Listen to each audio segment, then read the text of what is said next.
Good morning, ladies and gentlemen. Welcome back to my channel.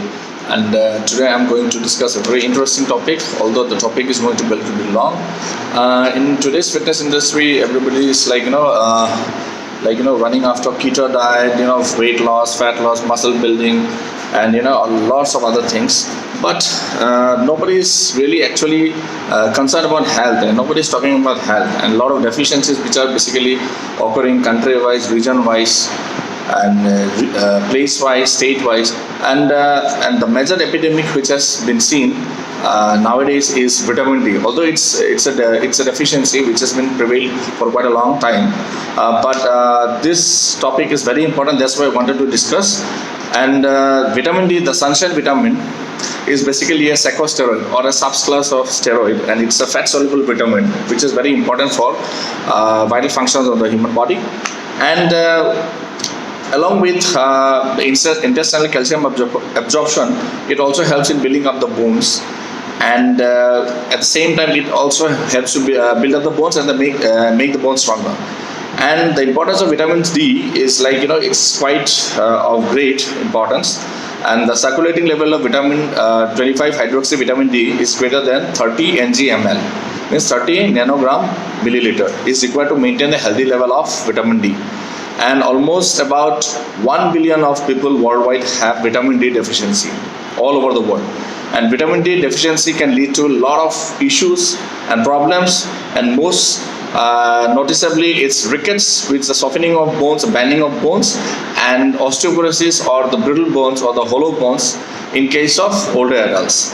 And but nowadays many conflicting studies are also showing that vitamin D also might cause cancer, cardiovascular disease, diabetes, autoimmune disease, and depression. And basically the main sources of vitamin D is sunshine, and about 50 to 90% of vitamin D is absorbed through the skin via sunlight, while the rest comes from the diet. But 20 minutes of sunshine every day with 40% of skin exposed is actually required to prevent vitamin D deficiency. And the major source of vitamin D for most humans is synthesized from the exposure of skin to the sunlight, typically between 100 H and 1500 H in the spring, and at the same spring and summer and fall. And vitamin D produced in the skin may at least last twice as long in the blood compared with ingested vitamin D. Remember, vitamin D produced in the skin through sunshine may last at least twice long as through supplemental vitamin D. And when an adult wearing a bathing suit is exposed to minimal erythemal dose of UV radiation, then a slight pinkiness to the skin occurs 24 hours after exposure. And it means that if you go for a sunbath, a slight pinkiness is basically occurred in your skin and after 24 hours. And the amount of vitamin D produced is equivalent to ingesting 10,000 and 25,000 IU vitamin D. Means if you expose your skin to sunshine for 20 minutes, then after 24 hours, the amount of pinkiness which occurs in your skin, it is equivalent to 10,000 and 25,000 IU of vitamin D.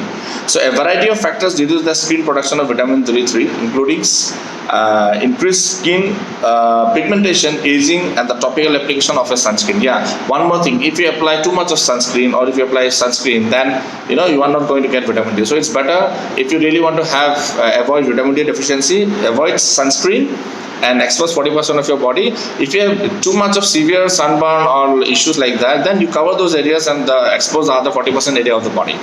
And the main reason of vitamin D deficiency, earlier it was thought is because of a lot of less food intake, but a lot of other reasons are also there for vitamin D deficiency.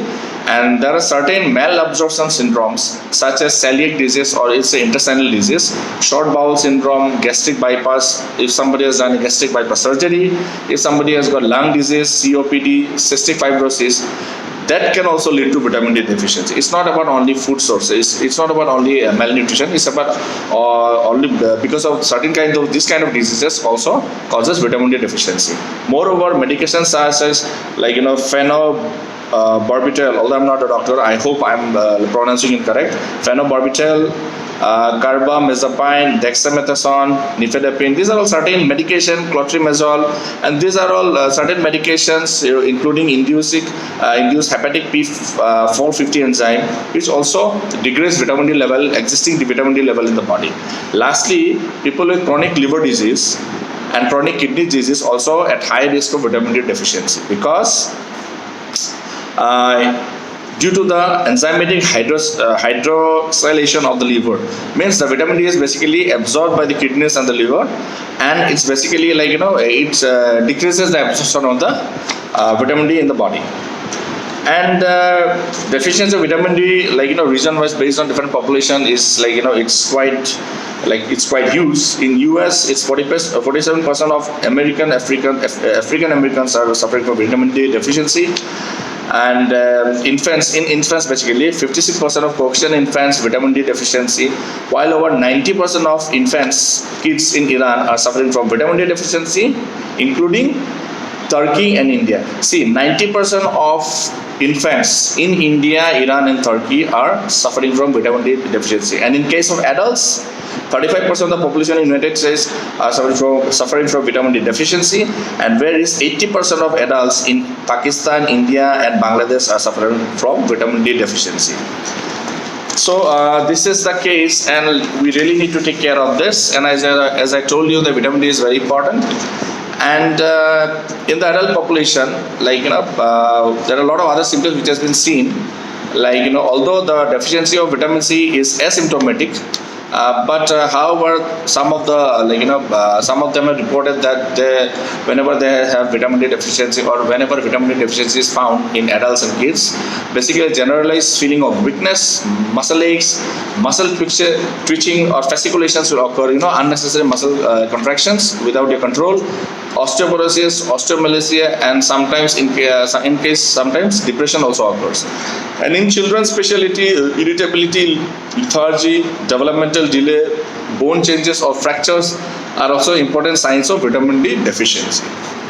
And now, how to evaluate vitamin D? See, basically, vitamin D is evaluated basically through blood, and the minimum measurement of 25 hydroxy vitamin D test is the choice to determine vitamin D deficiency. And if you go to a lab, they will show you how to do the vitamin D test. And the levels of vitamin D should not be less than 20 ng/ml, and the vitamin D deficiency, while levels below 30 ng/ml indicate vitamin D insufficiency, and levels greater than 50 ng/ml shows optimal level. So the vitamin D level should not be less than 20 ng/ml and below 30 ng/ml. Within the range of 20 to 30 ng/ml is basically vitamin D insufficiency, and levels above 30 to 50 is called optimal vitamin D levels. And measurement of vitamin D level is basically done in those people who are at high risk, including patients with osteoporosis, people who are obese, and all those people who are having certain kind of kidney disorders or liver disorders. And the treatment in management is basically it's better to consult a doctor. And but usually adults who are having vitamin D deficiency require 6,000 IU of vitamin D every day for 8 weeks, or 50,000 IU of vitamin D once weekly for 8 weeks. But don't take it as a general advice. As I am not a medical health professional, it's better to consult with the doctor to go for the appropriate advice. And other than that, the sources of vitamin D also includes nuts, seafood, all those oily fish.